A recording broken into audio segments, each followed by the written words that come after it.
Le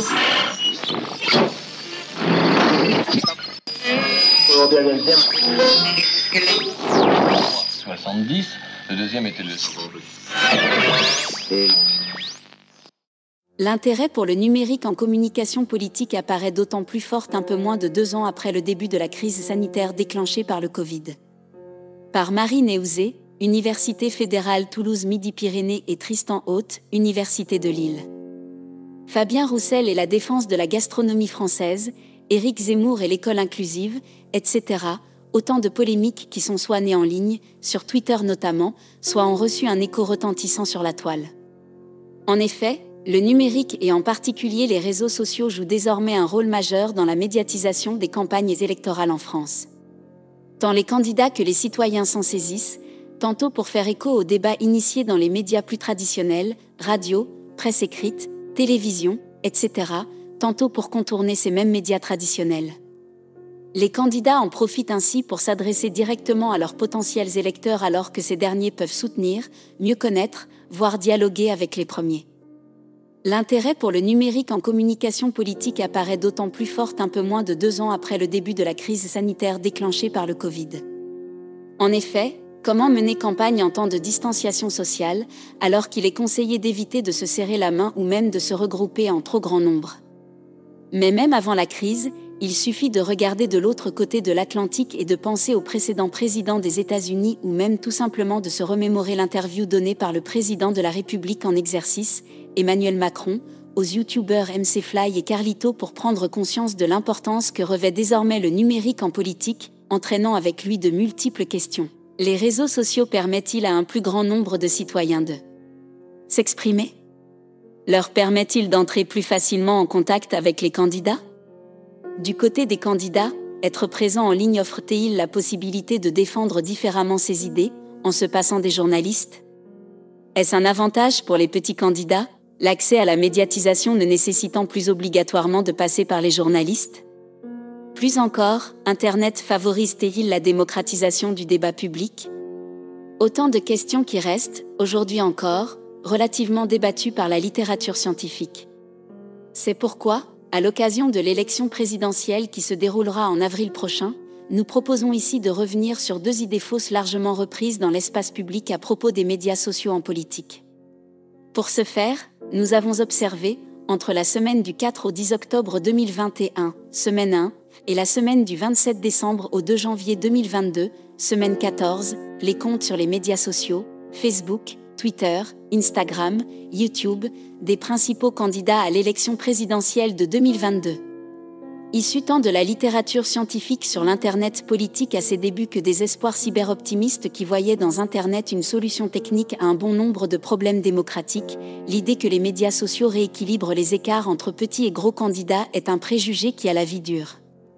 En effet, a priori, le numérique favorise la baisse des coûts de publication pour les acteurs politiques, tant en termes d'accès aux médias, qui ne sont plus gardés, notamment en ligne, par les seuls journalistes professionnels, qu'en termes de coûts économiques, on peut ouvrir gratuitement des comptes sur les médias sociaux alors que le moindre tract nécessite de pouvoir payer tant le papier que l'impression.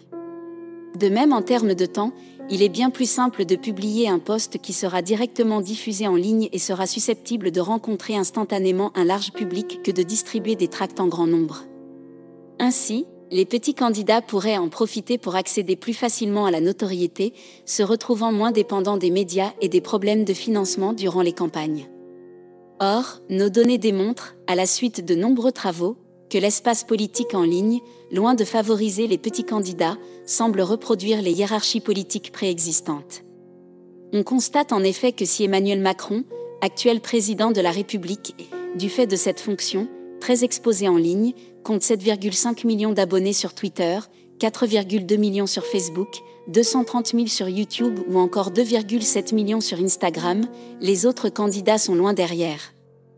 Notons que Marine Le Pen compte 2,7 millions d'abonnés sur Twitter ou encore 1,6 sur Facebook et que Jean-Luc Mélenchon attire 2,3 millions d'abonnés sur Twitter, 1,2 million sur Facebook et tout de même 630 000 sur YouTube, dépassant par là même Emmanuel Macron. Éric Zemmour, ancien journaliste, compte lui aussi plus d'abonnés YouTube qu'Emmanuel Macron, 360 000. Tous ces candidats sont chacun établis depuis un long moment dans les champs politiques ou médiatiques et occupent pour certains des postes à responsabilité politique, présidence de parti, présidence de groupes parlementaires, etc.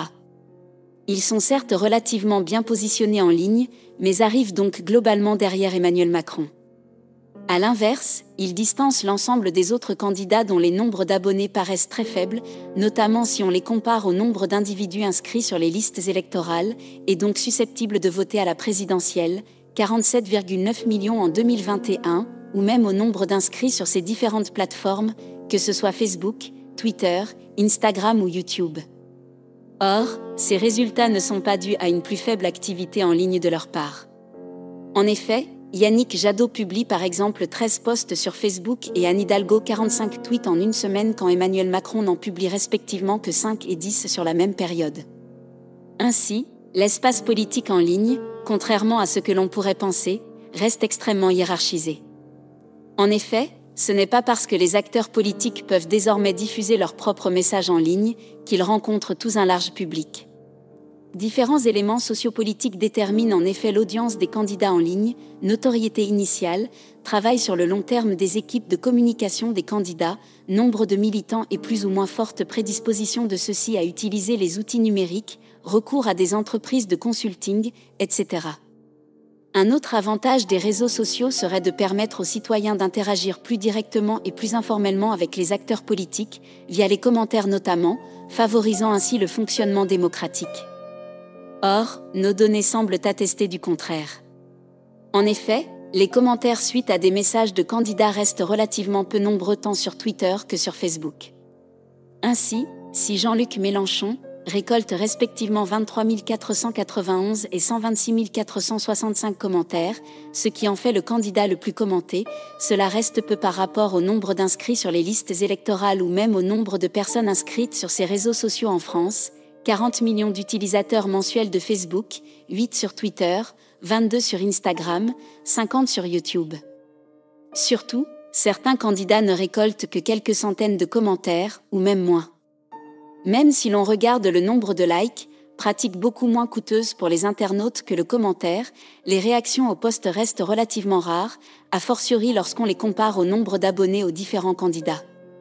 Pour ne prendre que quelques exemples, les likes recueillis par Emmanuel Macron sur Twitter durant la première semaine de janvier ne représentent que 2,6% de ses abonnés, ceux reçus par Jean-Luc Mélenchon 4,4%, ceux reçus par Marine Le Pen 1,8% et ceux reçus par Anne Hidalgo 0,8%. Malgré tout, on constate que certains candidats suscitent plus de réactions que d'autres. Emmanuel Macron, Éric Zemmour et Jean-Luc Mélenchon sont relativement bien placés quelle que soit la pratique et le réseau social étudié, alors que Nathalie Arthaud, Philippe Poutou, Fabien Roussel ou même Yannick Jadot paraissent à la traîne. Nicolas Dupont-Aignan, pour sa part, semble faire beaucoup réagir en ligne.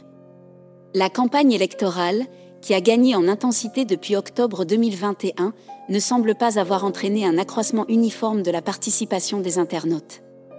Ainsi, l'évolution du nombre de likes et de commentaires recueillis par les candidats en une semaine entre début octobre et début janvier fait apparaître des dynamiques contrastées.